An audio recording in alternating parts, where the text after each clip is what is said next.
Good evening, citizens of Portsmouth. This is your Mayor Shannon Glover, and we are here to do the work of the citizens of Portsmouth.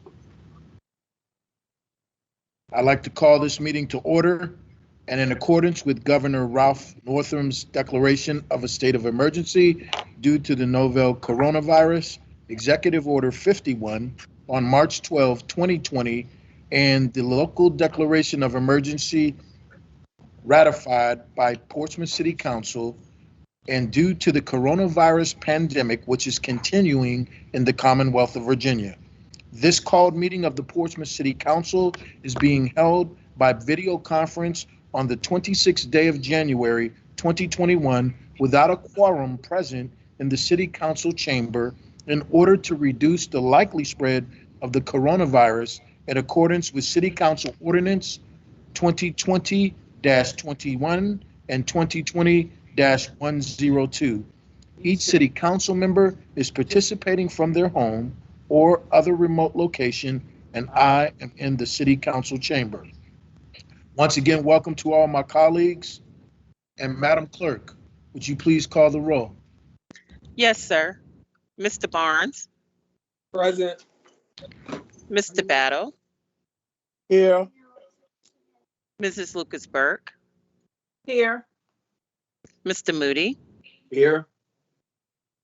Dr. Whitaker. Present. Mr. Woodard. Here.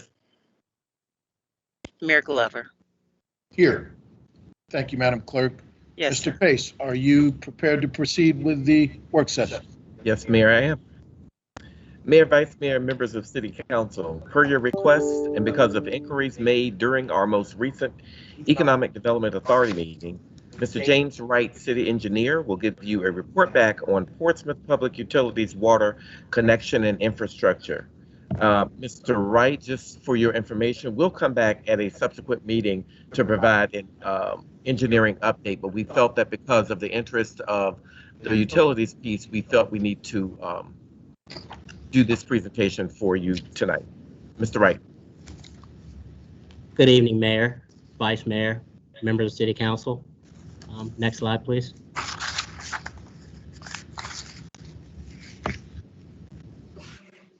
In this report back, as the city manager mentioned, we're going to try to provide some information about the public utilities water connection policy, so the council has some more information about that policy moving forward.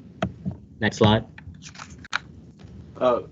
Excuse me, Mayor, I'm not seeing any slides. I don't know if anybody else is able to view them. I can see them. I can see slides as well. I don't know what.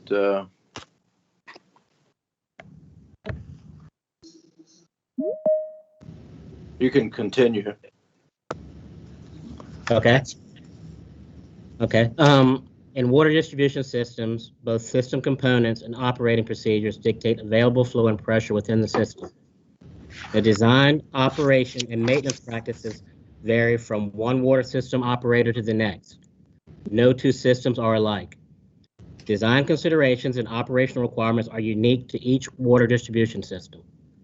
Each of the 7 cities in Hampton Roads region has a policy that dictates parameters that private entities must abide by in order to connect to the utility. Next slide.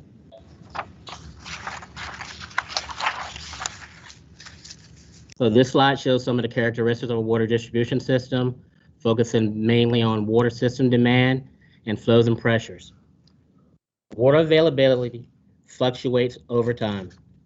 Use patterns are affected by the time of day of the week, season, climate, location, growth, recession, socioeconomic factors, and leakage.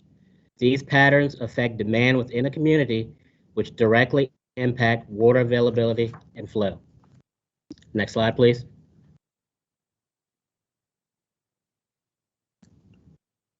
So in the city of Portsmouth, water is delivered to our distribution system by transmission mains after it leaves the treatment plant in Lake Kilby. The elevated tanks and ground storage tanks are used to boost pressures in the distribution system. Water levels within the tanks are set to equalize and balance pressures throughout the system based on average daily demand, maximum daily demand, and maximum hourly demand. The current Broad Street tank levels are set to optimize the operation of the water system distribution. Increasing the water level in the Broad Street tank will be detrimental to multiple areas within the city, most notably downtown and Churchland. Increasing water levels in the Broad Street tank would also create water quality issues because the systems would not be able to turn over water to prevent degradation of chlorine residuals beyond acceptable levels. This will render the utility out of compliance with Virginia Department of Water Works regulations. Next slide. So, fire flow tests are conducted on fire hydrants to determine water availability related to flow and pressure and can be used for a number of different design elements and also evaluation elements.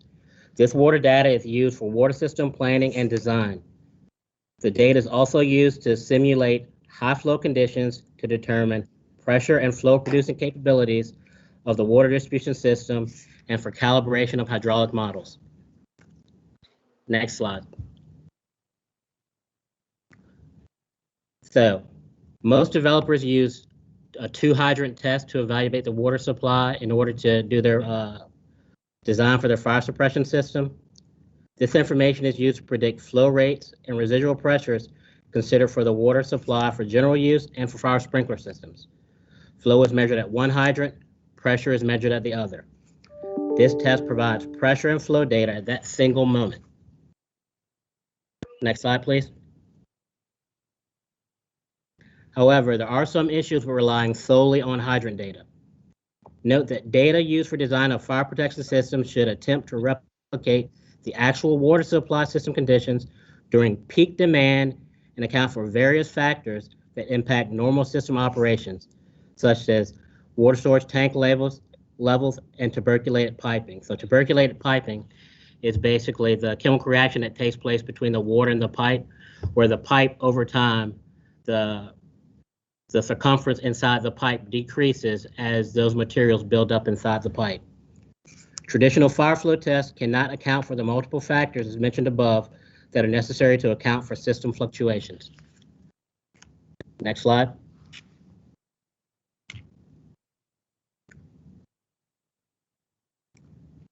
So, City of Portsmouth water connection policy is intended to provide more accurate and applicable method of assuring both necessary fire flow availability while maintaining water distribution system and water quality protection. This policy uses a calibrated hydraulic model and establishes a pressure commitment that is realistic from a distribution system flow and pressure control operational standpoint, as well as increases the likelihood that the model flow will be reliably available for the maximum established flow rate, usually understood as the fire suppression flow. The establishment of the 35 psi as a static pressure is based on operational experience relative to the maximum available hydraulic grade line. Proposed connections are evaluated against water supply capacity, water treatment capacity, and finished distribution system capacity. For evaluating the impacts to the finished water distribution system, the requested flow service shall be based on available static pressure of 35 psi at the proposed water service location. The requested flow shall not cause the water distribution system residual pressure at the proposed location to be less than 20 psi. Next slide.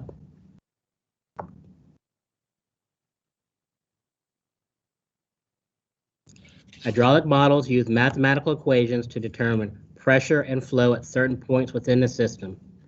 They require input parameters for all components of the water supply system, which may not be known and can change throughout the system over time. Hydraulic models are used to support design, operation, and water quality monitoring. They are also used for fire protection purposes by providing model flow test data. Hydraulic models offer the best estimation tool for fire protection use. Next slide, please. Hydraulic models can be calibrated through flow tests conducted at fire hydrants which are included in the models as nodes. The fire protection system designer, along with a water purveyor, could perform an actual flow test and compare the results to a model flow test for the specific time and location. The difference between the actual flow test and the model flow test would then be the minimum acceptable factor of safety for the design. Next slide. The model flow test could be repeated for a set of parameters, including the low hydraulic gradient, the normal number of pumps operating, and peak demand on the system. This model flow data, adjusted by the previously determined safety factor, could then be used to design the fire protection system, encompassing many of the variables that were identified as affecting available water quality. While this would not adjust for all possible fluctuations, it would include the majority of variables and would be specific to the water distribution system that's actually supplying water to the fire distribution system. Next slide. So in examining the current water connection policy and some of the issues that we've heard and some of the issues that have been relayed to council, this is what we propose as the next steps. Investigates potential modifications for the application of the existing policy based on the characteristics of the system and determine the appropriate use of fire flow data in conjunction with the hydraulic model. And I'll pause right there to see if anybody has any questions on that piece of the report back.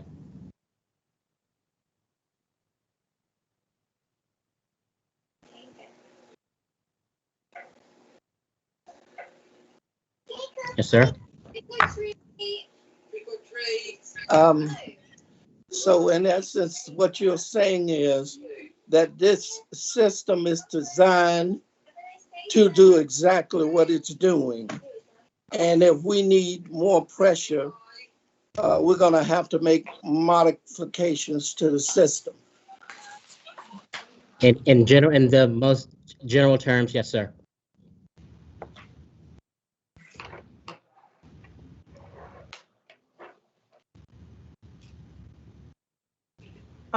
Mr. Wright, Mayor, may I have the floor? I didn't see your hand. I'm sorry, Councilwoman Lucasberg. Yes, you have the floor, ma'am. Thank you, sir. Mr. Wright, so this system, I mean, we're talking, these are in conjunction with our aging water system that we're having to invest in our capital improvement or some kind of financing. Is this what we're alluding to with these issues that being addressed today?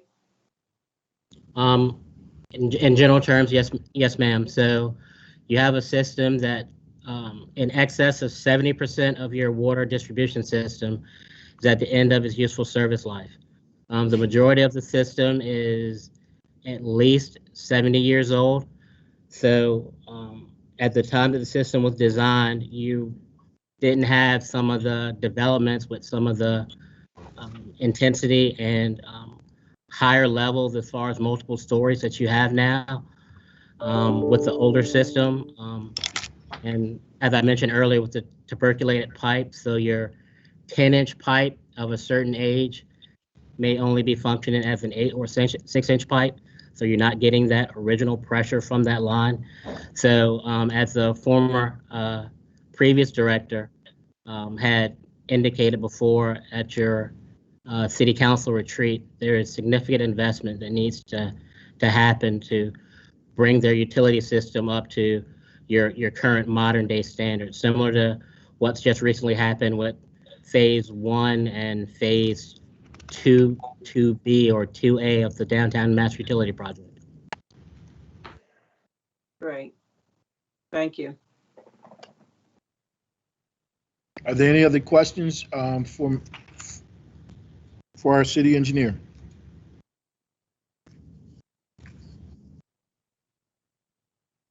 Mr. Wright, would you like to continue? Yes, Mayor, I have a question. Okay, I'm sorry, Councilmember Moody, I didn't see your hand. I apologize. Well, I was on mute, unfortunately. Thank you. Mr. Wright, so in essence, the complaints that council has received from some developers, as I understand it, we're going to revisit and perhaps do some modifications on the way we're applying the existing policy? Is that, if that's the case, have we communicated that to the developers in question? That is correct. No, we have not communicated that to developers. We'd have to actually get together in a room with the utilities folks and the folks at the treatment plant and determine those areas where we can readily identify low pressure areas. Take a look at some of the other existing models that are out there and see how they use fire flow data to calibrate those models to determine what our specific requirements would be as far as how many flow tests you need to take, how many hydrants you need to have in that. So at this point, I think it might be premature to indicate that we're adjusting the policy. That's the direction that we would like to go in, but it's too soon to say that this is what we're doing right now because we don't have that information available yet. But we are looking at other cities and seeing if there's some changes that we can make to bring us more in line with the norm as far as calibrating the flow. In a manner of speaking, I don't necessarily think we're necessarily out of line. I just think there's a different way to approach the policy. The policy in and of itself is a good policy because I think it protects in the long term, protects both the city and the owner of that facility or building, what have you. But I think with the knowledge that we have of the system and the ability to actually calibrate the model with fire flow tests, there are some additional things we can do in certain situations, given a certain type of development that would basically be a little bit, in a matter of speaking, be a little bit more even-handed, so to speak. Very good. The other issue I brought up along with the flow at our last meeting was the condition of the tanks. As you know, they have our logo on the tanks, and that's to me that's almost a marketing piece. But unfortunately, the tanks are some of them in deplorable condition as far as appearance.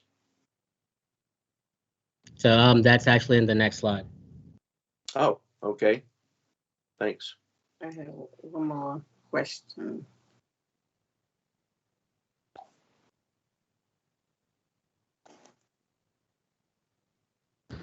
Councilwoman Lucas Burke, you have the floor, ma'am. Yes, thank you, sir. Mr. Wright, just one more question about that. I guess two, are some of these issues that we're seeing related to some of the problems that some residents have been complaining about with backflows at their homes?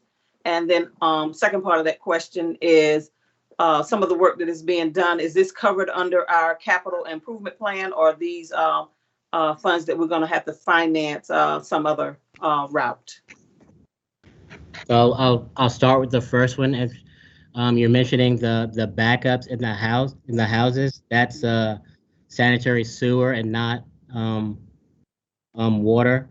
Okay. So and if you allow me to get through the water piece, I'll circle back to that and answer that question in a bit. But if you allow me to just continue to answer the focus on the water just for this one brief minute, please. Sure. Councilmember Battle, you have the floor, sir. Yes, sir. How is this going to affect the policies that our superior governments are supposed to be giving the cities or creating for the cities?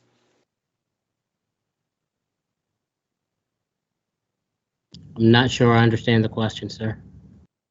The federal and state governments in our retreat are supposed to be creating new policies for all the cities in the country because of the Flint, Michigan situation. how is that, how does the modifications that we go out and make, you think are gonna affect what policies they are gonna be giving us? Okay, I think I got you now, Yes, Councilman. sir. So there are a number of drivers for the utility projects. A number of those being federal and state regulations. You're referring to the lead and copper rule, which goes back to issues with reducing the concentration of lead at the tap. Basically, we're going to have to take into consideration all those factors, those federal, those state, and those regulatory factors when we're prioritizing projects. And those decisions are going to have to be made based on what at the time we deem as most critical as to that certain portion of the water system, whether it's being driven by a pressure issue, whether it's being by an issue with lead and copper rule. But there are also issues out there that impact the utility, such as the consent order and the new dam regulation. So all of those will have to come into play when we're evaluating all the upgrades for the assets in the utility. Thank you, sir.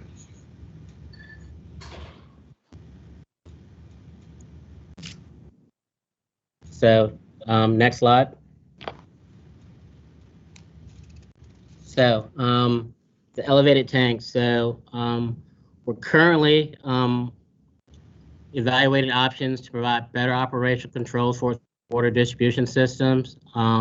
These options include assessing the viability to either decrease or eliminate the system's reliance on elevated storage tanks. The preliminary results of this analysis should be known by sometime this summer. Rehabilitation and exterior painting of an individual elevated tank is approximately $1.5 million. Work at the Broad Street tank was recently completed, and warranty inspections are scheduled for later this year. Staff is currently working on plans and specifications to rehabilitate the Frederick Boulevard ground storage tank. And we can most certainly take a look specifically at that piece with the logo and get back to City Council with information on that.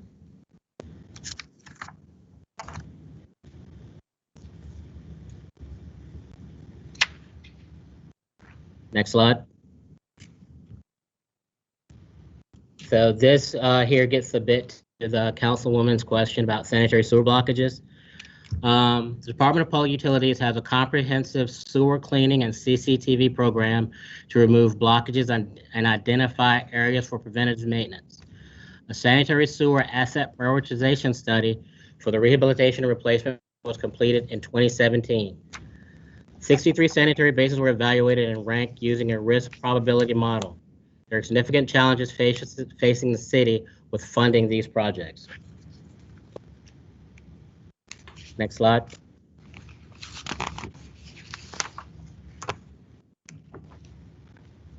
So I'll take any additional questions, please. I have one, Mayor. Councilwoman Lisa Lucas Burke, you have the floor, ma'am. Great, thank you, sir. Appreciate the presentation, Mr. Wright. I think you got to most of the questions that were plaguing us as council members. But one additional question, the consent decree that we're under, how long do we have to satisfy that, and what are our provisions should we not meet that deadline, for the purpose of the viewing audience and our new council members, and a refresher for myself as well? I'll have to get back to you on that. It's been a while since I've looked at that. If I'm not mistaken, once you go through the find and fix portion and provide your plan of how you plan to address these issues to DEQ and EPA, you have approximately a 20-year time frame to get through all the projects in the consent order.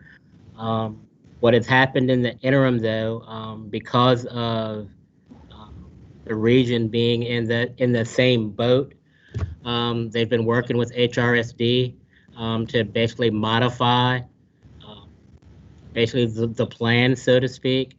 And so it may have shifted back just because of that work with HRSD and all the cities that are under the consent decree working with HRSD. Okay. Thank you, sir. Yes, ma'am. Dr. Whitaker, Yes, you have the floor, sir. all right. Yes, Mr. Wright, thank you for the information. I'm just curious, if I understood you correctly, you said that 70% of our water system is at the end of its useful life. Yes, sir. Yeah. So are we going to receive sometime? Is there a timeline for when we're going to receive a funding strategy for how this is going to be addressed? I think the former director presented information to City Council, which we can bring back in the interim based on some of the funding challenges that the city's faced. I've asked one of our consultants to take a look at some of the alternative funding opportunities that are out there for utilities. There are a number of programs that are out there now that deal with stressed communities, resiliency, and things of that issue where we have the ability to put in grant applications if a project fits into that certain category. So in my opinion, that should be part of any funding strategy moving forward. Okay. So before that comes to council, then is the plan to wait until we get those staff back in place that can make those presentations to us? I'd have to defer to the city manager on that. Dr. Whitaker, just so that you will know, that presentation was done by the previous director. However, the information was given to council. We can contact the company that came with her to make that presentation to bring it back before this council so that you all can make an informed decision relative to things we need to look at going forward to fund and figure out how we need to move forward with the strategy. Okay. All right. Thank you. Okay.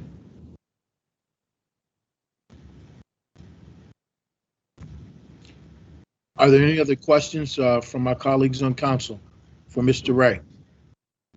Mayor, just one more. I'm sorry. Just Okay, one. okay, no, that's what we're here for. Yes. So Okay. Woman Lisa Lucas-Burke. Yes, ma'am. Thank you, sir. Thank you, Mayor.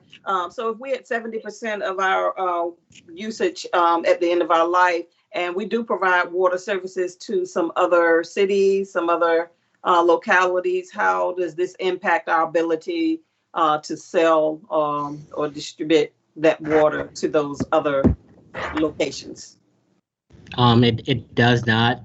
Most of the water that the other localities get, it leaves Kilby just as ours does, and so before it gets to, it doesn't come to the city then go back out. It Okay. comes from Kilby to those cities. Right. Okay. They're still the transmission mains do need work, but just because at the end of its useful life doesn't mean it can't still be used.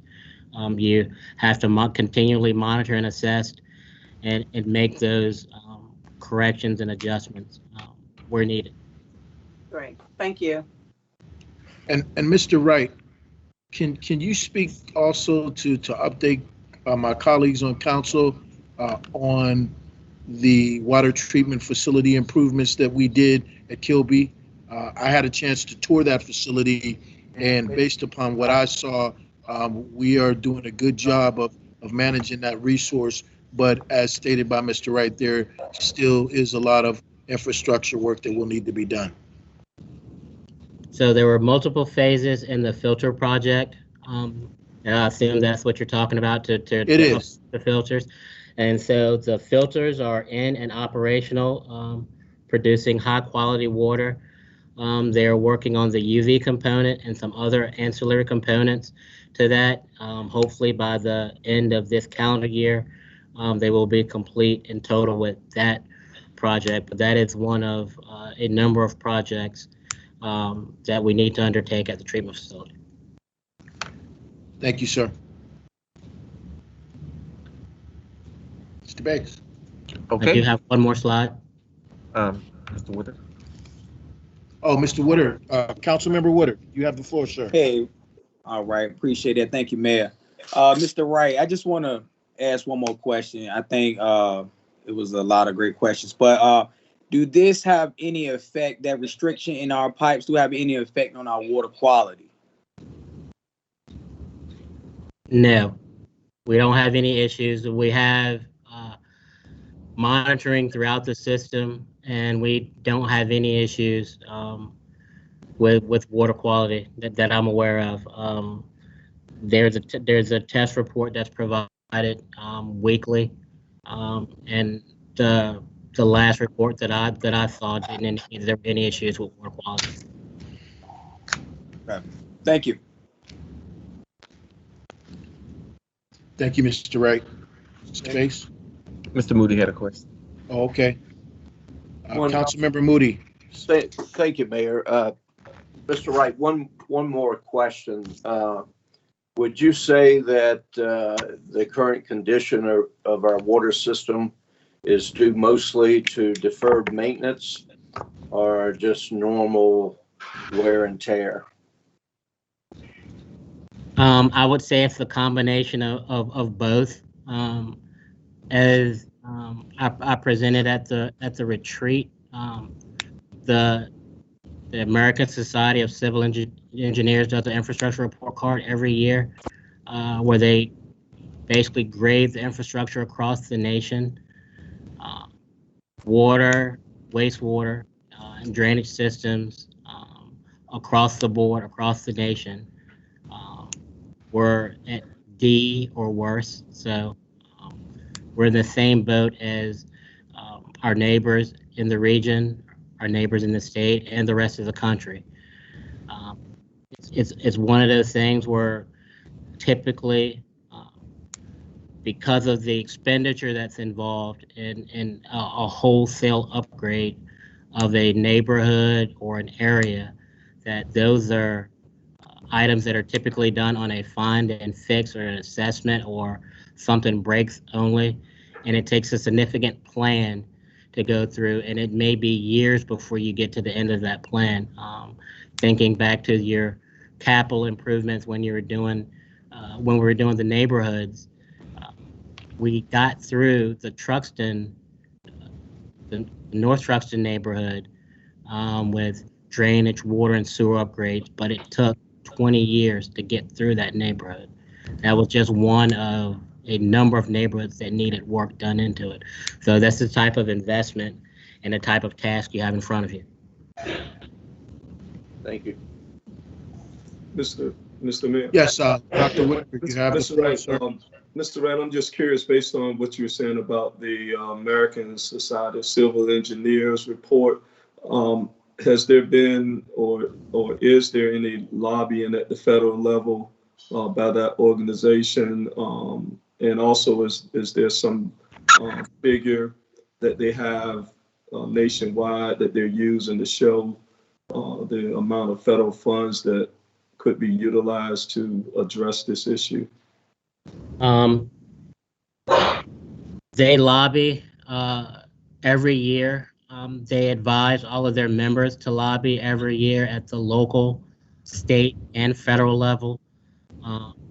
Congress has come out with several initiatives here recently to provide funding for larger type improvements like that. So there is an opportunity out there with everyone across the nation recognizing that these issues are out there, and it's not just water, sewer, drainage, it's transportation, it's your electrical network, and so all of these systems are getting old, and they need to be addressed, and cities can't do this work by themselves, and so those state and the federal government need to step up and step in and help us out.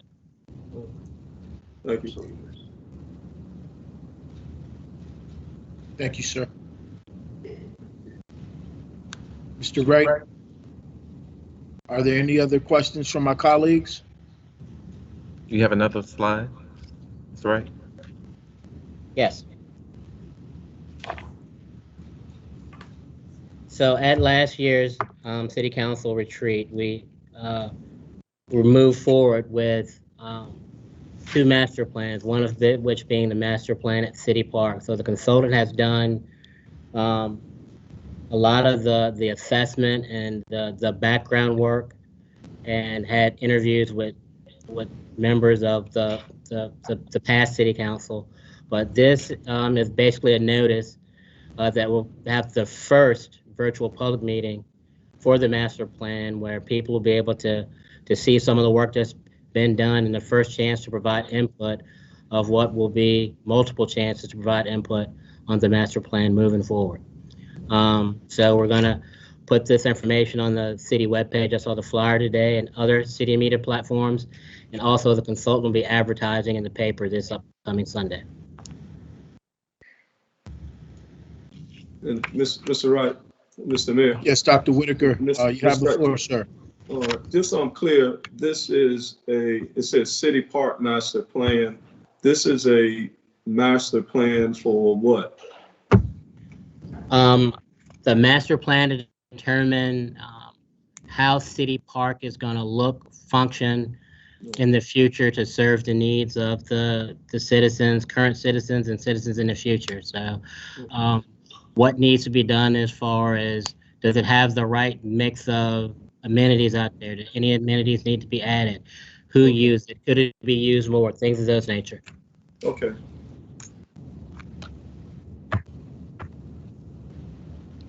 And just if I could update, in addition to what Mr. Wright said, that was a request that came out of a retreat from last year, where the members of council, based on information from the community, wanted to look at the highest and best use for the property out there at City Park. So that's exciting news that we've got some information, and we look forward to seeing it. Councilmember Moody, you have the floor.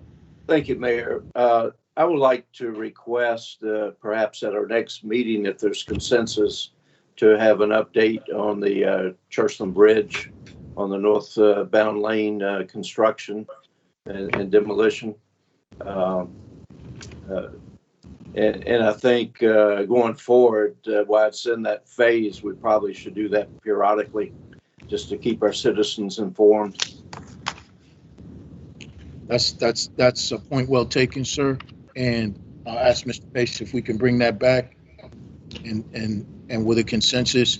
Is everybody in agreement with providing an update on the work at the Churchland Bridge? Just show of hands. Thank you, Mr. Pace. Okay.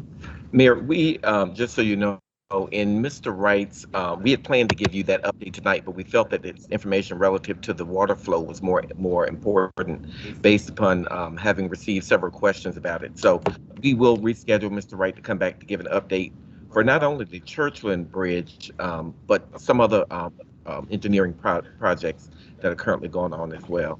And also, council members, we will send you the information that we received from NextGen that did that presentation before, just so you have that information as a precursor to us coming back and doing another presentation to you relative to the water system. Okay. Thank you, sir. Dr. Lauren James, Portsmouth Health Director, will provide an update and current status of Portsmouth's inoculation plan. Dr. James is on to provide that presentation.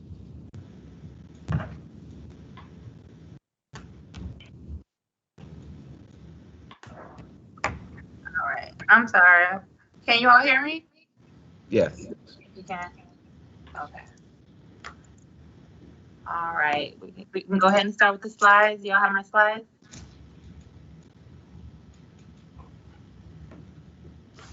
Hello? Are they able to bring up the slides I sent? Yes.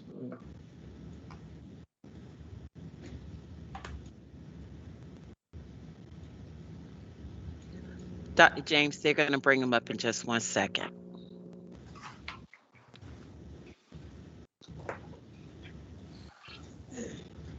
Thank you.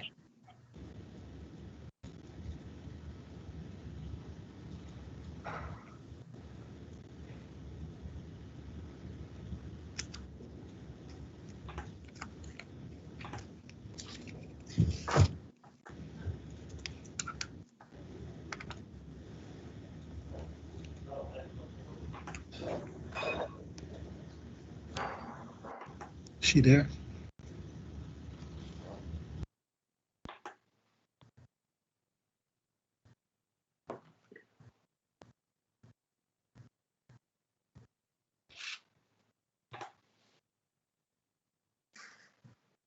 So I am here. I'm just waiting on the slides.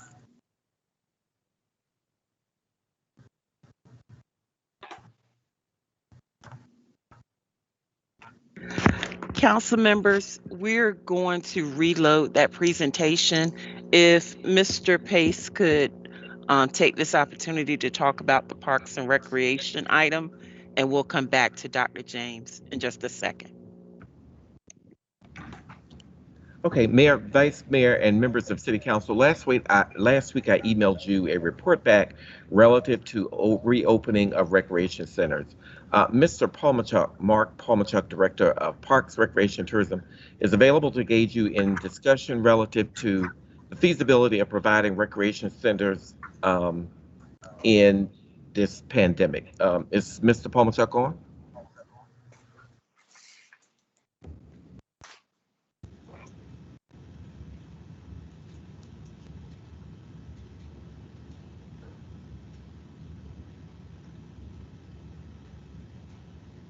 Hello? Hello, can you hear me? Yes. Yes. Good evening, Mayor, Vice Mayor, members of council. I'm happy to discuss any questions you might have regarding the report back that was given to you all.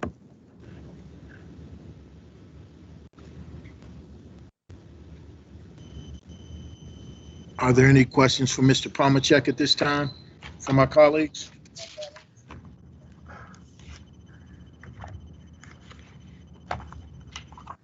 Yes. Okay, Vice Mayor Barnes, you have the floor, sir. I did get a chance, the opportunity to look at it. I'm trying to pull it up now. For some reason, the computer doesn't keep messages on. But have we looked at what other cities are doing as far as opening up the facilities? Yes, sir. Most of the directors on the south side have been in constant contact with emails every so often, just kind of seeing what each other is doing to try to gauge what the best practices would be in any one time during this pandemic. Currently, we know that Chesapeake Parks and Recreation, Suffolk Parks and Recreation, and Virginia Beach Parks and Recreation do have their recreation centers open on a limited basis. Of course, they are all following the governor's executive order, the current one, which is Executive Order 72. That one has, of course, more limitations than some of the previous ones.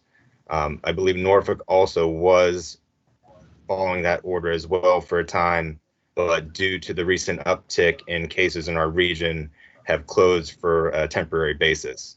I'm not sure if they have opened back up since then.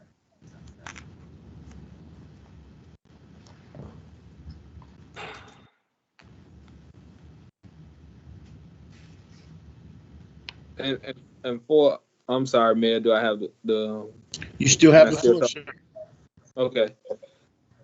And could you, so for the public purposes, could you kind of go over what your, what it was that you recommended? So our protocols to be in line with the current Executive Order 72 would be to limit areas. Of course, you know, there's no gatherings of more than 10 individuals in any one area. So we could separate the gymnasium into sections and allow, you know, certain activities at the basketball hoops. We could allow, you know, depending on the size of the weight room that we're talking about, we could allow certain individuals in to the weight rooms at certain times, usually between 5 and 8 individuals at any one time. And then also for our game rooms, it would be about the same.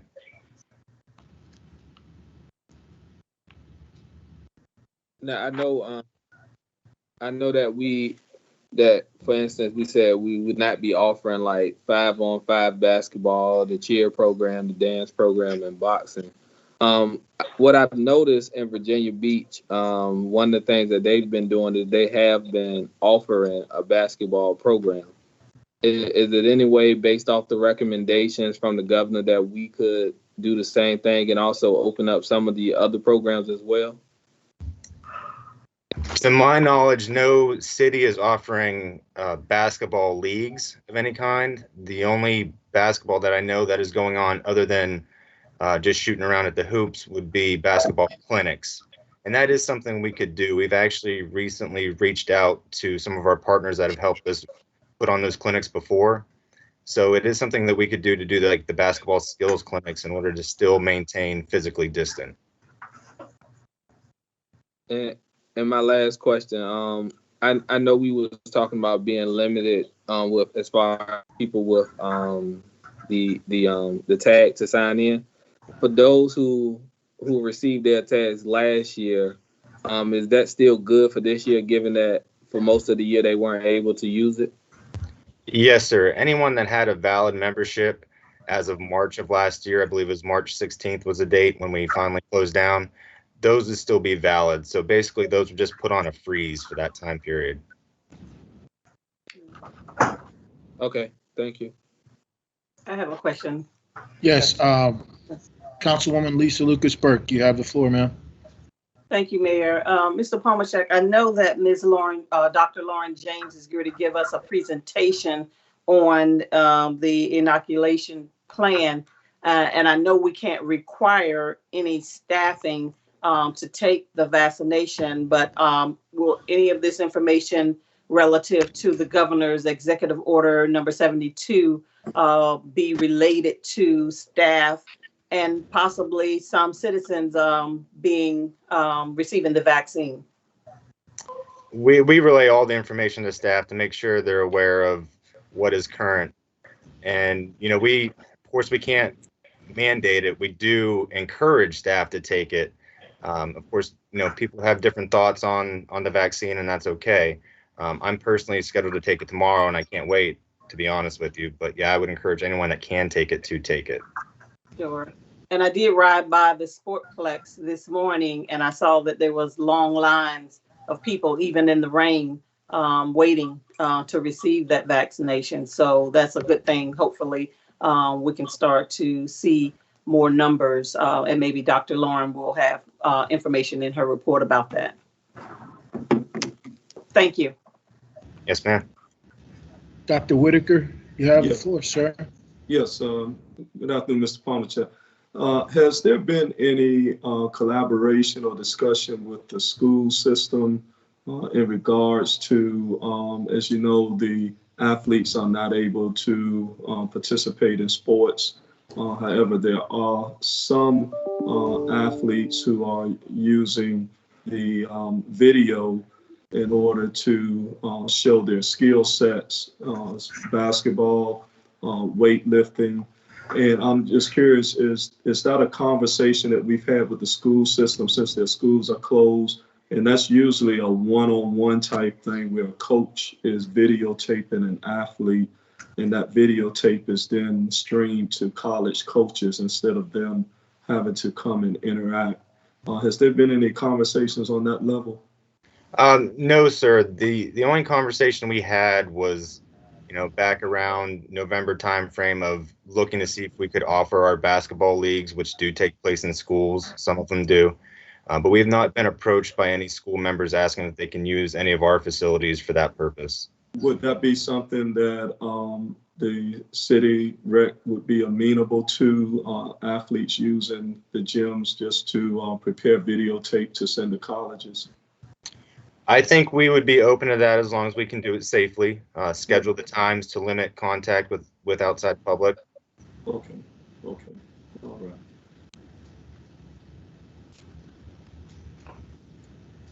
Okay, Councilmember Woodard, you have the floor, sir. Thank you, Mayor. How you doing, Mr. Palmachek? Good evening, Councilmember Woodard. All right. Is there a time frame that you guys have in place for to open up the gyms again, the recreation centers?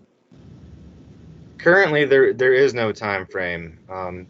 Previous discussions with previous administration had pretty much put that on hold. I can tell you, if we are to open them, we probably would need at least a couple of weeks to get staffing in order again. A lot of our staffing is currently helping with the food service program, and we also lost quite a few that decided not to work during this time when the pandemic hit.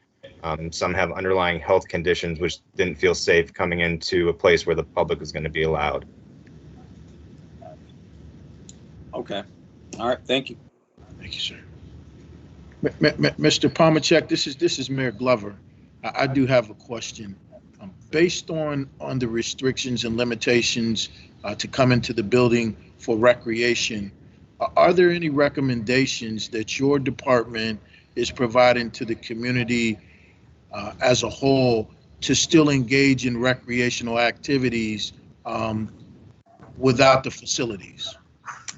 Yes, sir. Of course, without the facilities, it is hard for some people, but we have been doing virtual activities that we have been posting to the city's YouTube page. And we've also given out just under 9,400 recreation packs is what we call them. Basic recreation supplies, passive games, active games that they can do at home and participate in. And then, of course, we do use our social media to let people know that the parks are still open. The outdoor basketball courts are still open as well. Thank you very much, sir. Yes, sir. Are there any other questions for Mr. Pomachek?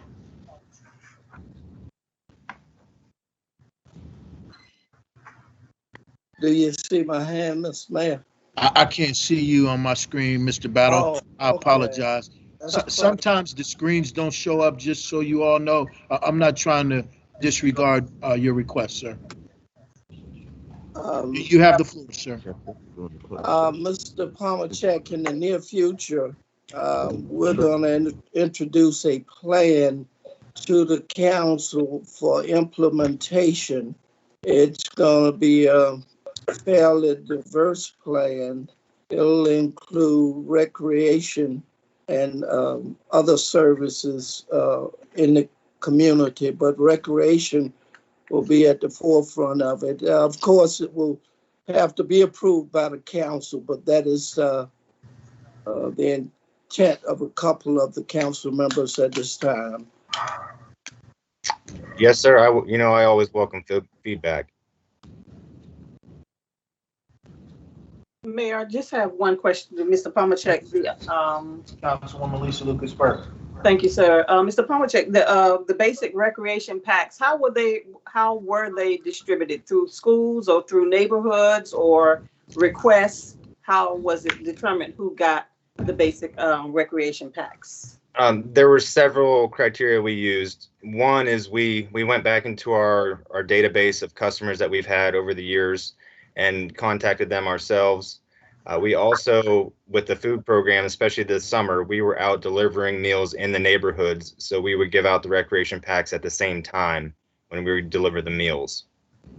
Great. Thank you. Yes, ma'am.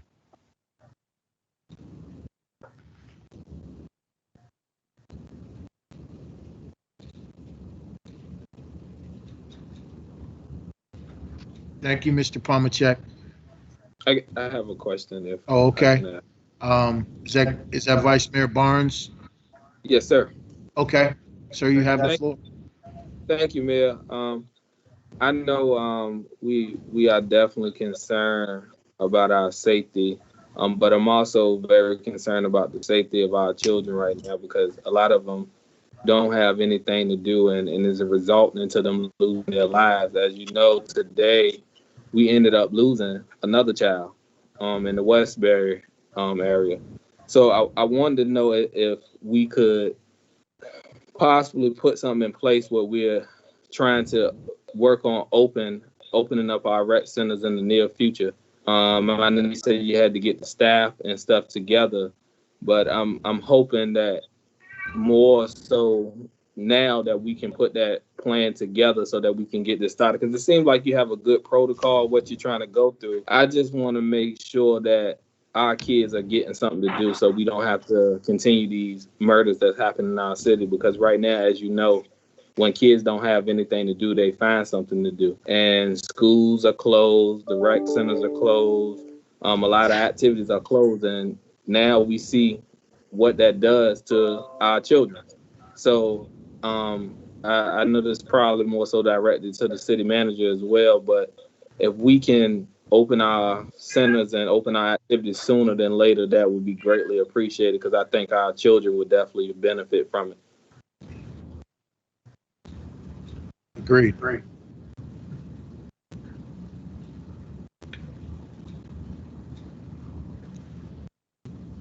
Are there any other questions?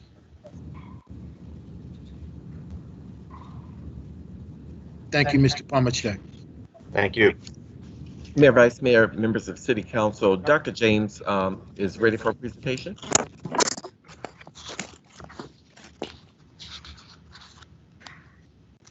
All right, thank you, everyone. Can you hear me okay? Yeah. All right. So, greetings, Mayor and City Council. I'm happy to present to you today the COVID update. I presented last spring, and since then, we have accomplished much. Over the past 9 months, we have done 20 community testing events. We have created a PhD strike team that was able to go on site and test in congregate settings, such as group homes or other high-risk facilities. We also built a contact tracing team consisting of about 15 employees. These staff are those diligent teams that contact each case and give them guidance and let them know to contact their workplace and loved ones in a timely basis. On average, we are getting 70 new cases a day of COVID. Next slide, please. All right, so my slides were sent in last week, so I do have a few updates to this very busy slide. But if we look at percent positivity for Portsmouth today, we are up to 20.9%, and then for the state, they are down to 12.5% for positivity. So this is the amount of positive tests out of all the tests being done. So as stated, we have on average about 70 new cases a day, and then hospitalizations about 2 and 1 per week. So if we look at the breakdown of cases by age, our 2 highest age groups are 20 to 29, followed by 30 to 39. And additionally, the burden of disease in our community is currently a substantial activity. So that is why we have the restrictions in place to help get our numbers down. Thus, we are currently in a surge. Next slide, please. So what's new? Now we do have a vaccine. There are 2 vaccines that have been approved through the emergency usage authorization, and that is Pfizer and Moderna. Locally, we are using Moderna. This is an mRNA-based vaccine. It requires 2 doses 28 days apart, and it does not require specialty equipment for storage, such as the Pfizer vaccine. Next slide, please. So, why are vaccinations important? So the thought is that we create herd immunity. So in any community, if you are able to get about 1/3 of that community vaccinated, that will prevent morbidity and mortality due to illness, as well as reducing transmission. So vaccines are a proven, tried and true tool to preventing disease. So that is why we are promoting our newly approved vaccines and working hard to distribute them to the community of Portsmouth. Let's see. Next slide. So, how are these vaccines prioritized? So, I'm sure everyone has seen the grouping of 1A, 1B, and 1C is to come. So, the CDC Advisory Committee on Immunization Practices met to create an equitable and fair plan of distribution. And based on those highest at risk, healthcare personnel and those in long-term care facilities, those were Group A. And this was once again determined by CDC, and VDH decided to embrace this, and this is the directives that were given to each health department on how to allocate vaccine at the beginning of the pandemic. So now that we have moved into Group 1B, as of today, we are now looking at our next group. And once again, they use the same policies to see, not policies, the same process and practices to see who is the next vulnerable group. So I just want to just share a little bit about the directives and the process behind how the 1A and 1B groups were created. All right, next slide, please. So, city vaccination distribution plan. Our resources determine our reach. So, Group 1A, once again, that was the healthcare providers and the long-term care facility, residents and staff. In Portsmouth, this group was estimated to be about 6,000 people. So, as of today, we have moved into our Group 1B, frontline staff. Who is this? Just a few. Police corrections officers, daycares and schools, food and agriculture, manufacturing, grocery store staff, public transit workers, mail carriers, city officials, also ages 16 to 64 with major chronic illness, and then 65 and up. This population can be estimated to be upwards of 20,000 people.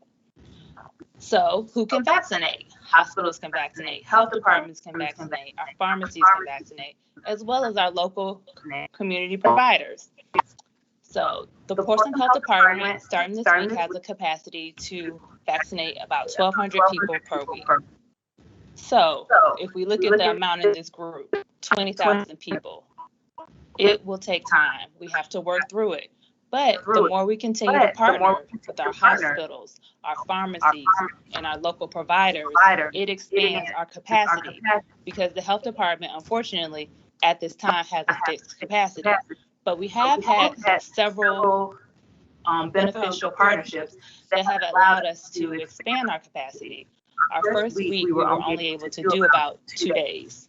And we were able to expand to 3 days with our EMS partners. So EMS actually has become trained, and they are vaccinating alongside us. And this is really, really helping.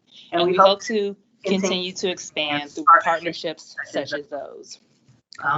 Additionally, we're partnering with the schools. That will be our next big group, and so forth. So we do have a few local providers that will soon be able to offer vaccine in their offices. But this is just to touch base that we are ramping up. We know there's a need. We know that there are a lot of things that can be improved. But once again, as much as we partner, that is ultimately what will expand our reach. Next slide. Dr. James. So, this is a very busy slide. Sorry in advance. So currently we are in phase 1. And that is where we do not have an abundance of vaccine. So that is why we have to allocate and focus on our priority groups. Not that everyone's not a priority, but once again, based on the CDC prioritization, these are the groups that are at highest risk. The hope is that when we get to phase 2, we will have more vaccine available, and we will have our community partners, our clinics, our private practices, urgent cares that are able to work with the general population, so that hopefully later on this year, COVID vaccines will be as readily available as the flu vaccine. But as we know, it does take time. So what can we do better? We know that as a health department, we can improve on how we are accessed and how the public gets in for scheduling. We are working on this actively.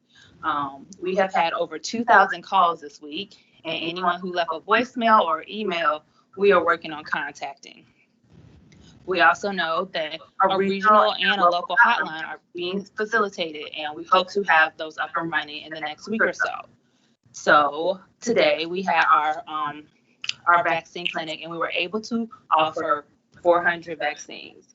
And we broke it up. So half of it went to the 1B group, and the other half were citizens in that high-risk group. As we said, people with high-risk conditions and those who are 65 and up. So we had a successful day. We will be doing 3 days a week, and we will just continue until we work through our population of those who are interested.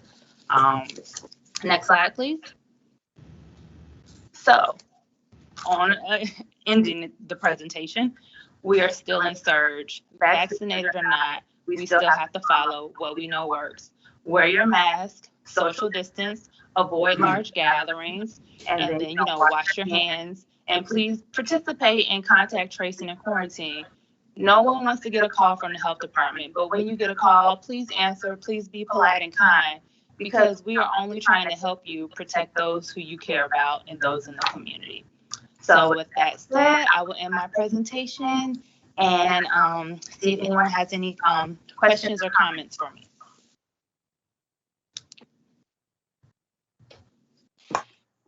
Mayor, can we have Dr. James to adjust the audio because it's an echo?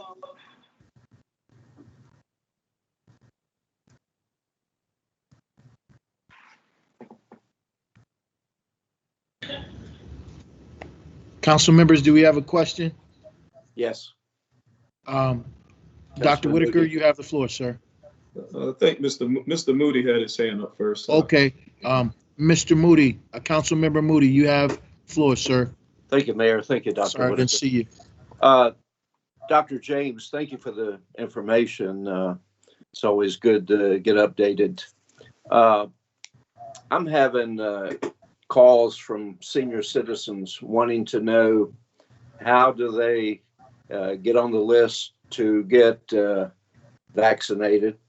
And the problem being, not all of our senior citizens have access to a computer. I suggested today to one senior citizen that you call the health department at 393-8585. And I decided to call it myself. And I called it numerous times today. And they directed me to Ms. Jones's voicemail. And it was the voicemail was full. So if we can address that, I heard you say you're getting 2,000 calls, but perhaps there's a way to channel the messages to another route until you can get to everyone. But is there an application to fill out? And also, some of our seniors won't be able to stand in line for any length of time. So there's a lot of unanswered questions, and they're being posed to me. And quite frankly, I don't know the answers. Don't know what they should do. Can you kind of step us through that on what senior citizens should do? Those without computers, those who have some health issues that prevents them from standing in line or even going to your facility? Okay, well, thank you for those questions. And as mentioned, we are working on a hotline for those who need to call in and just give their information. And we are following up with them as soon as possible if they leave messages. Our current phone system is through the city. And unfortunately, when it hits capacity, we haven't been able to reset it. So we're working on some IT issues, and hopefully that will be resolved soon. Additionally, for those who may be homebound or elderly, we are working on partnerships with pharmacies. So pharmacies, just like they do flu vaccines, eventually they will have supply to do COVID vaccine. And eventually, those who may not be able to travel, they might be able to get it through their home health agencies, or if they, however they usually get to their physician office. We're working on partnering with physicians. So like I said, we want to serve everybody, but we do have limitations, but we do want to create additional opportunity at different sites to support the community. Do you think, and I go back to the polio vaccine era, where they utilized the schools as a point to go get a polio, I say vaccination. At that point, there were the vaccine was in the sugar cube, but the point being, the schools are a good central point. Most communities are close to a school. Is that something being considered as the vaccines become available? I would think that would be since we got EMS people now involved, perhaps that should be something we are considering. So the schools have been partnering us since the beginning, and they are open to that. We would have to double our capacity for vaccinators. We would have to double our health department staff and EMS support. So until we can double those numbers, we can't stand up a second site. So the limiting factor is that based on staffing with health department and EMS, that's how we're supporting 3 days a week. And we would have to double that amount to do anything more. But thank you, we'll keep that in mind. So we do have a plan if we were to have additional staff, and social services is working closely with us to set up a hotline with actual people that when our citizens call, they can schedule directly and ask additional questions, because we know a website is not perfect. So we want to, build out our bandwidth and communication so that the public feels better served. Thank you. Dr. Whitaker, sir, you Yes, sir. Yeah, thank you, Dr. James, for the report. Several questions I have. The first one is, who can actually get the vaccination through the public health department? So that is a good question. So 1A, if people are still in that group, healthcare professionals that haven't been reached, we have reached out to a large amount, but they can continue to reach out. And 1B. Let me clarify my question. I'm not talking about the particular groups, the 1A, 1B. Actually, what I'm speaking to is, are there limitations within that group? For example, if persons have private insurance, can they use the health department, or is that for persons without private insurance? We support all citizens. All of our vaccines are free. We don't collect any insurance information. You don't have to disclose anything. Okay, so then that goes to how are citizens being notified as far as the availability of the vaccination, whether it's public or if they're using private? Are we sending out any besides the internet? Because I know a lot of people are internet challenged, and there's some disparities there. So how is it being communicated to persons that, one, the public health is a possibility where you can go, and two, you can go through your private doctor and receive the vaccination? That's a very good question. Typically, so I will say this is the best way to put it. We have about 10 primary care practices, and those are who we'd hope would partner. And I'm assuming that if they are able to partner, eventually we will be able to work on a document. But until there's more supply, I think the health departments are the primary source, but private practice cannot charge for the vaccine either. So I don't know what kind of messaging, but no one can charge for the vaccine, but any physician can charge an office fee. Well, mine is not really a charge issue. I'm just curious, how is it being communicated? Because I know people who had no idea that they were supposed to be checking their primary doctor's internet site or their medical provider internet site, because that's not how they normally make appointments. They don't even use the internet. So is the public health department, is there any additional notices being sent out so that, because some of these lines, persons could be going through their private provider, and they may not even know that they've been scheduled or notified to take it. And I'm just curious, is there any We can look into options. We can look into options, but for a specific mailer, we would have to have a budget to accommodate that. But we can look into options of spreading the message that is no charge to the health department. And we do let the people who schedule through us, but I see your point. So I can work we have a team. Is that something we can look at when we send out water bill notices? There are notices in the water bill. I think we have to be as creative as possible as far as getting people notification of what's out here. We can't just rely on one mechanism. And we have to also educate them on where they can go to get the vaccine, because a lot of people just don't know.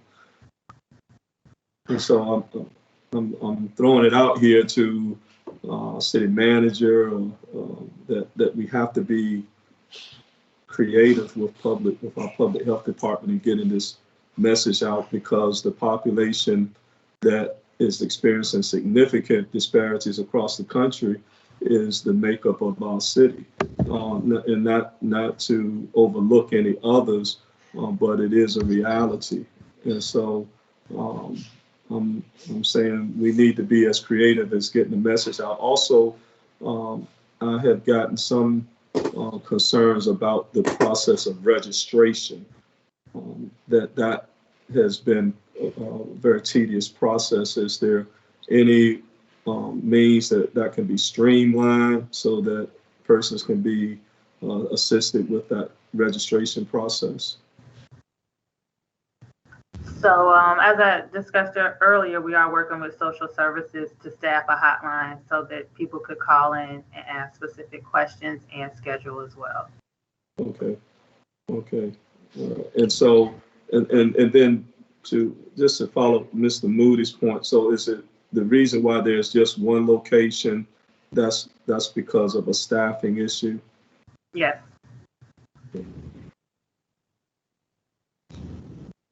Dr. Whitaker? Yes. Relative to an overall promotional campaign and awareness campaign relative to what we're doing and where we're going to be providing this information and providing the vaccines, we're working with Dr. James to help her communicate that information. As a matter of fact, city teams have already been working with her to figure out where we're going to give the vaccine right now with regard to where we are doing it. And we will continue to work with her as more information and vaccines become available. We do realize that the public needs to know more information relative to where they need to go to get vaccine, the who, what, when, and wheres, and we will use all of our resources to help her communicate that so that the public is kept abreast of what's going on. Okay, all right. City Councilwoman Lisa Lucasberg, you have the floor, ma'am. Thank you, Mayor. Dr. James, thank you for this presentation. I think it's been something we've all been awaiting. But I have a couple questions about the vaccine, the Moderna and the Pfizer. Were we given an option, or were we just given what was available? Was it any choice preference over which one we preferred?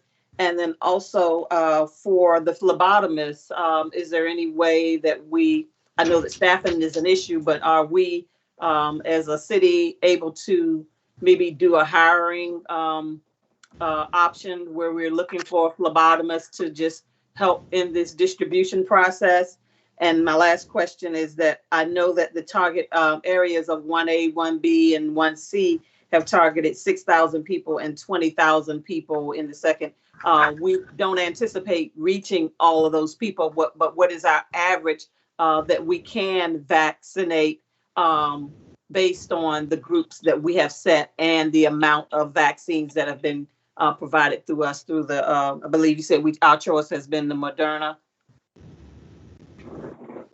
Thank you for your question. So Moderna versus Pfizer. So both good, both approved. Pfizer requires ultra cold freezers. All of the health departments across the state ordered them at the same time, and they are on back order till February.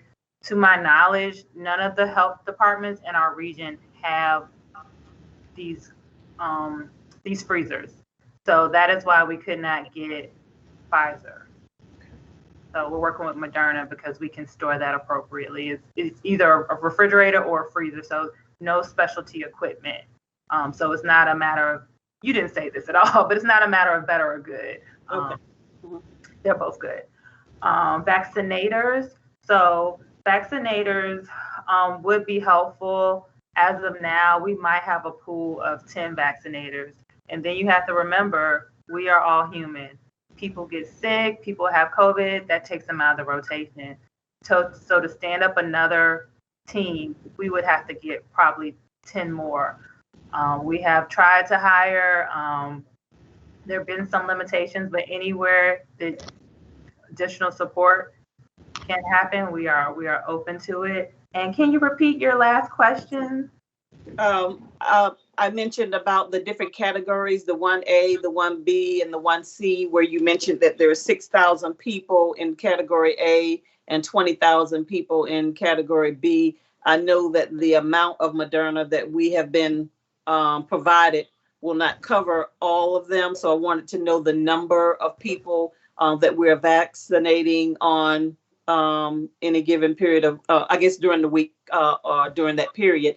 And then if any persons who are not vaccinated in category A who may be in B or C, are they able to go back? Probably not through the health department, but maybe through some of the pharmacies that are available or through their personal care providers, healthcare providers.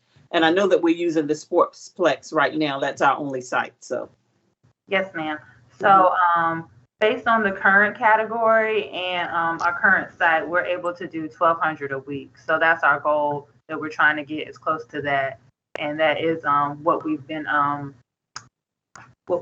given as amount of vaccine. So we are able to currently meet that goal. Okay. Vice Mayor Barnes, I think you had your hand up, sir. Okay. Councilmember Moody, sir. Thank you, Mayor. Dr. James, since the Sportsplex is, I guess, the location now to get vaccinated, what's the procedure? Can I show up there, or any citizen show up there that falls in the 1B category and get vaccinated, or do you have to make an appointment? What's the procedure? So it is by appointment only. Our current process is we've had so many emails and calls. We're trying to work through that group. Not that we're choosing priority, but we do think that it's best practice to follow up with those who have contacted us from the beginning. And once again, we've been calling those back all day. And our next step is once we get the hotline, we'll be able to schedule more through a specific process. But as for now, people have been getting through. We've had a lot of messages. So someone's getting through, but we are able to schedule, and that's best practice to keep it organized. We actually got a few compliments today. So we want to keep it organized and the calmness, because the health department is not going anywhere. We will be here to vaccinate until everyone desires it. But what can someone do tomorrow? Do they call that 393-8585 number, or how do they get the appointment? They will have to call, and there's also a link. Those are the only options we have as of now. Are we going to work on, since that obviously that voicemail is over capacity, how soon are we going to be able to get an alternate number, the hotline that you're talking about? How soon can we expect that? So we're working on getting that set up next week. DSS is supporting us, and they've already put out feelers for staff to support it. In addition to vaccination efforts, the other half of our team are doing contact tracing. So we just don't have the staff right now to take calls. Even though it is very much needed, we would have to take someone away from vaccinating or someone away from contact tracing. Thank you. Councilmember Battle, you have the floor, sir. Doctor, how many doses were we given, and what is the scheduled allocation for our city?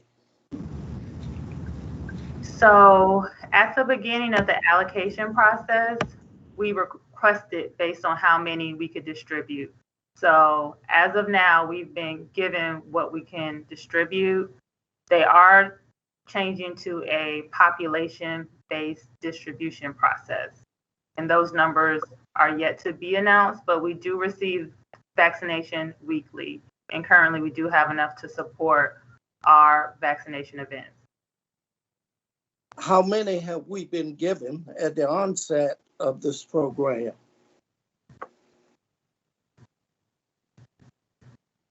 Okay, and is there a scheduled allocation? Yes, we receive vaccines every week. Is that what you're asking? Yes, ma'am. How many do we receive weekly? This week we received. Is that the schedule that we'll receive that every week? So it's not that clear cut. So Oh, okay. every week a new number is determined based on how many you distributed the week before and based on capacity from Richmond to distribute.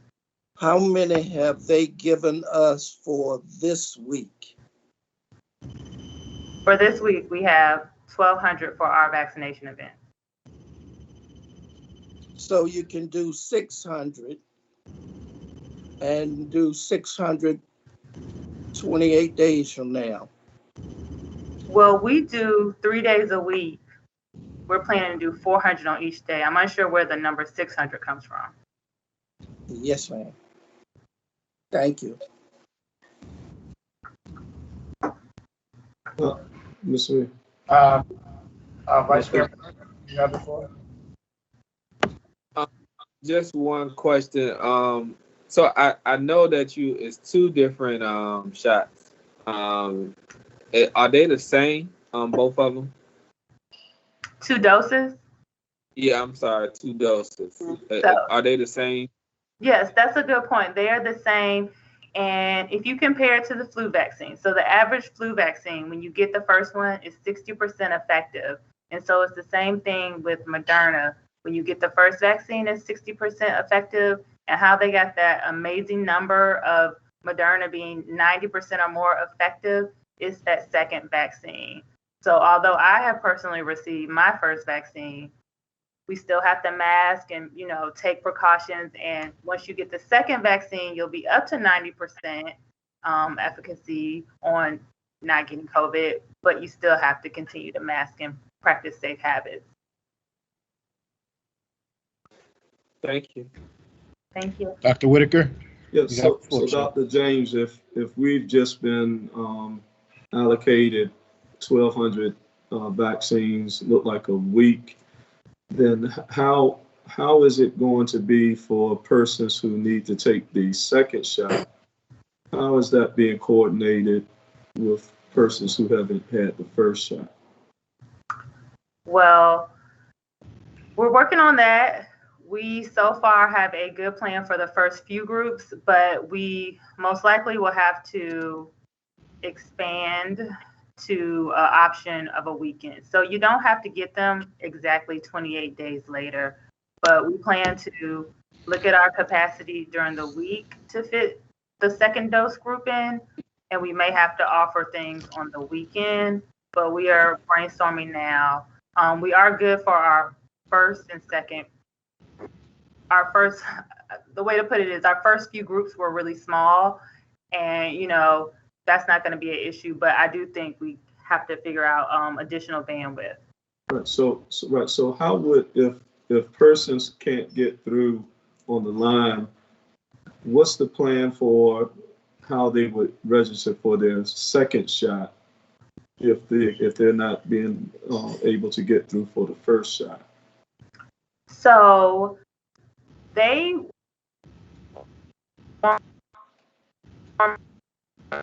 were so small, already had that information, but there was Virginia Department of Health election system coming, and so hope is. Dr. James, your line is breaking. Your line is breaking up. Oh, I have bad work.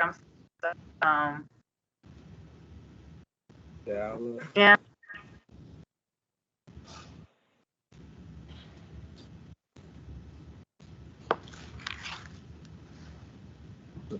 I think we lost this. Is she still there? Dr. James? I think she's gone.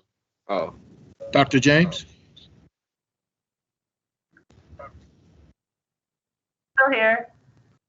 Hello? She's there. So could you continue on with the answer, please? Still here.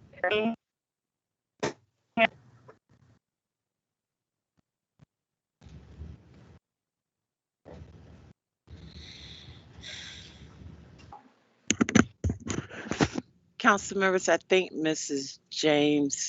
Dr. James has a really bad connection. and she's not coming through. Dr. James, are you there? Yeah, can you hear me? Yes. Hear me?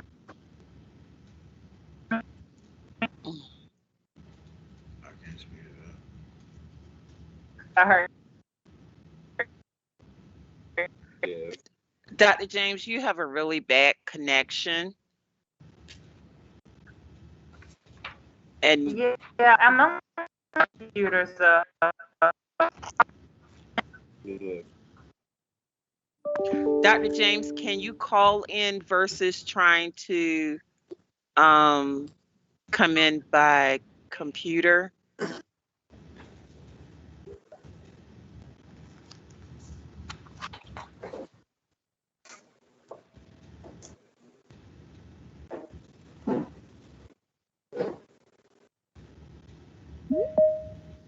While we wait for Okay, that, can I ask Pace a I question? think she just logged out and she's probably going to call in. I think. Okay, is this better? Let me turn off my computer so I won't get an echo. I'm sorry, Yes. I was on my work computer. Yes, this is better. All right, so I turned off the other computer so there shouldn't be an echo. Can y'all hear me? Yeah. All right.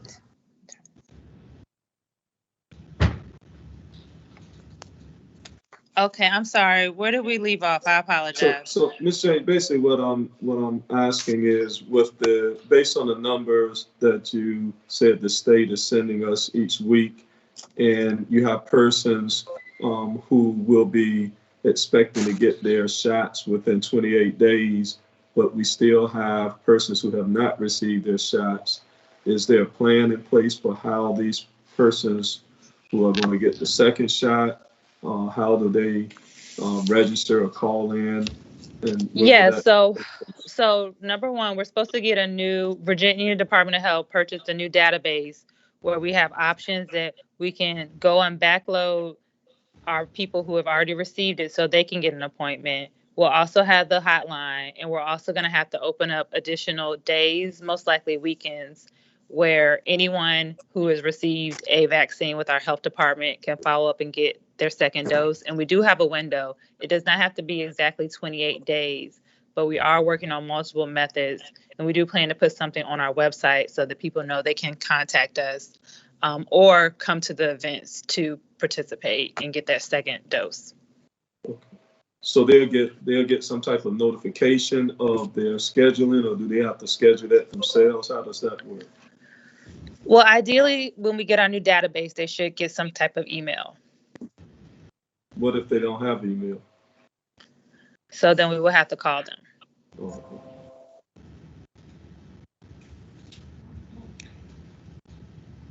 Councilwoman Lisa Lucas-Burke. Yes, thank you, Mayor. Just one final question, and I don't know how we would look at coordinating this. Maybe this is something our city manager look at, but we have a community health center who provides some services as well. Have there been any conversation with possibly partnering with the community health center? I know that they're going to be in the process of moving and relocating to High Street, so don't know what their availability is to have vaccinators to maybe assist in this process as well.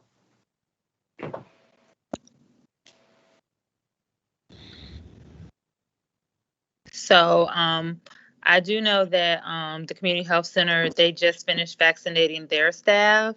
And I think with most facilities, the ask will be that they receive vaccine to offer to their patients.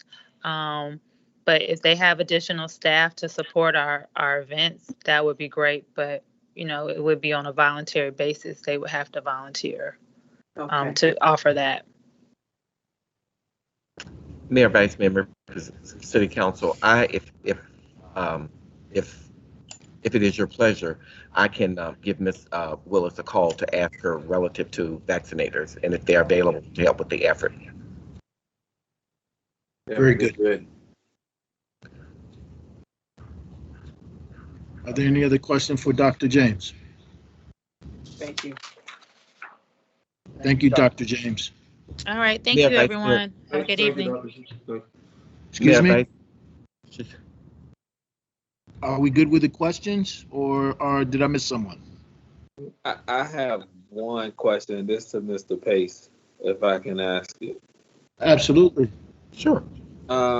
Mr. Pace, I know we were talking about putting a campaign together to get the word out, and I like also what Dr. Whitaker said. But are we looking into maybe doing Facebook sponsors to kind of get the word out as well? Because that's very that's a good method of getting it out to the people, and those people who are on Facebook can get it out to their possibly their grandparents or parents who are not on Facebook. Vice Mayor Bronze, yes. When we do this presentation, when we do this awareness campaign, it will be a multifaceted campaign. The city's website to include Facebook, Twitter, Nextdoor, we have over 49,000 subscribers.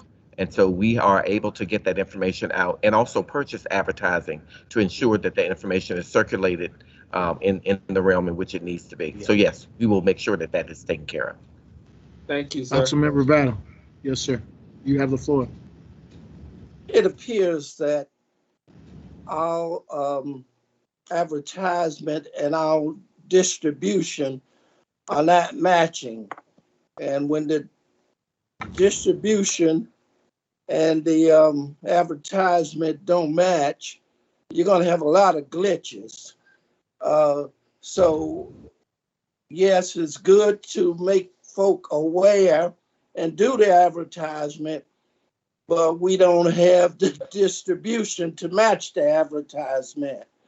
So we're going to have to kind of understand the distribution and match the advertising with the distribution and the level of who's first, who's second, because everybody's flooding in at this point, seemingly, or everybody wants to get the shot, but we have a good situation set up, and I assume this came from the national level, but that's the reality of what we're dealing with here. Thank you. Thank you, Councilmember Battle. Mayor, Vice Mayor, members of City Council, Attorney Beryl Stromberg, Interim City Attorney, will provide you with a law orientation and staff introduction presentation. Mr. Mayor. Excuse me, hold please. Is that Dr. Whitaker? Do you have a question, sir? Yes, sir. Okay. Given the time that we have left, can we have the law orientation at the next meeting and go into our closed session to discuss the city council liaison? I don't mind.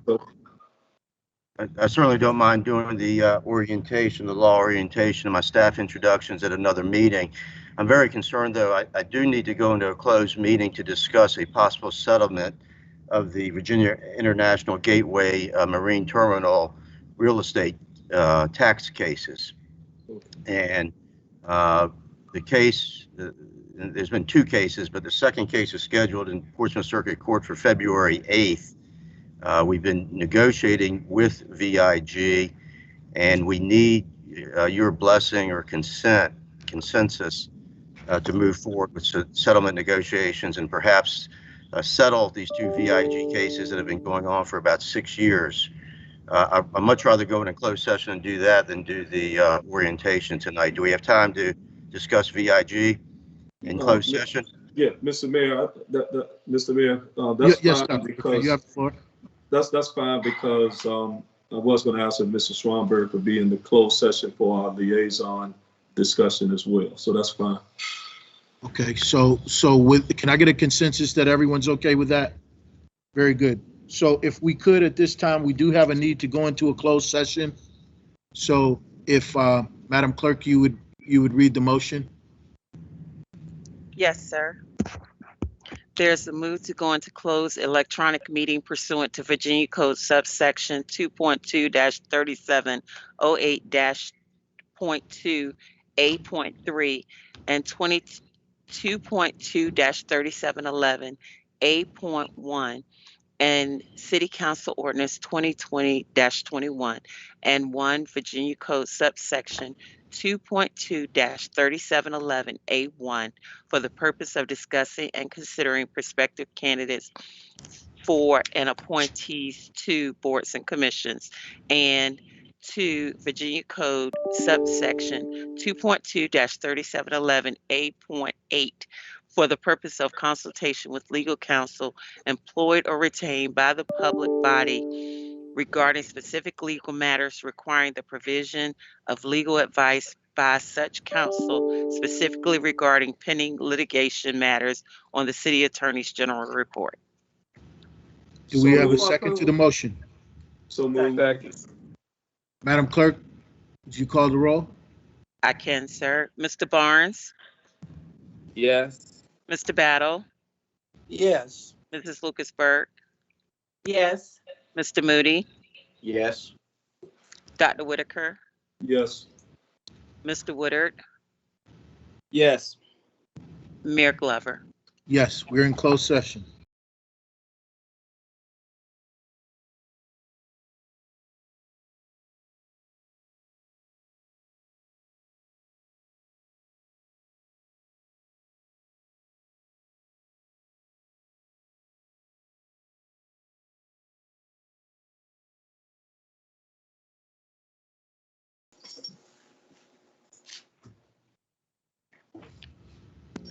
Okay, Mayor, you want me to read the certified motion? Yes, Okay. Madam Clerk, please. It is hereby moved that each council member certify that to the best of his or her knowledge, one, only public business matters lawfully exempted from opening meeting requirements under the Virginia Freedom of Information Act, and 2, only such public business matters as were identified in the motion by which the closed meeting was convened were heard, discussed, or considered in closed meeting just concluded. Second. We need, Would you read, Madam Clerk, would you call the roll, please? well, She I said have move for Mr. Move for Yeah. approval. Thank you. Second. Thank you. Right. Yes, sir. Mr. Barnes, you're muted, sir. Yes, sir. Thank you.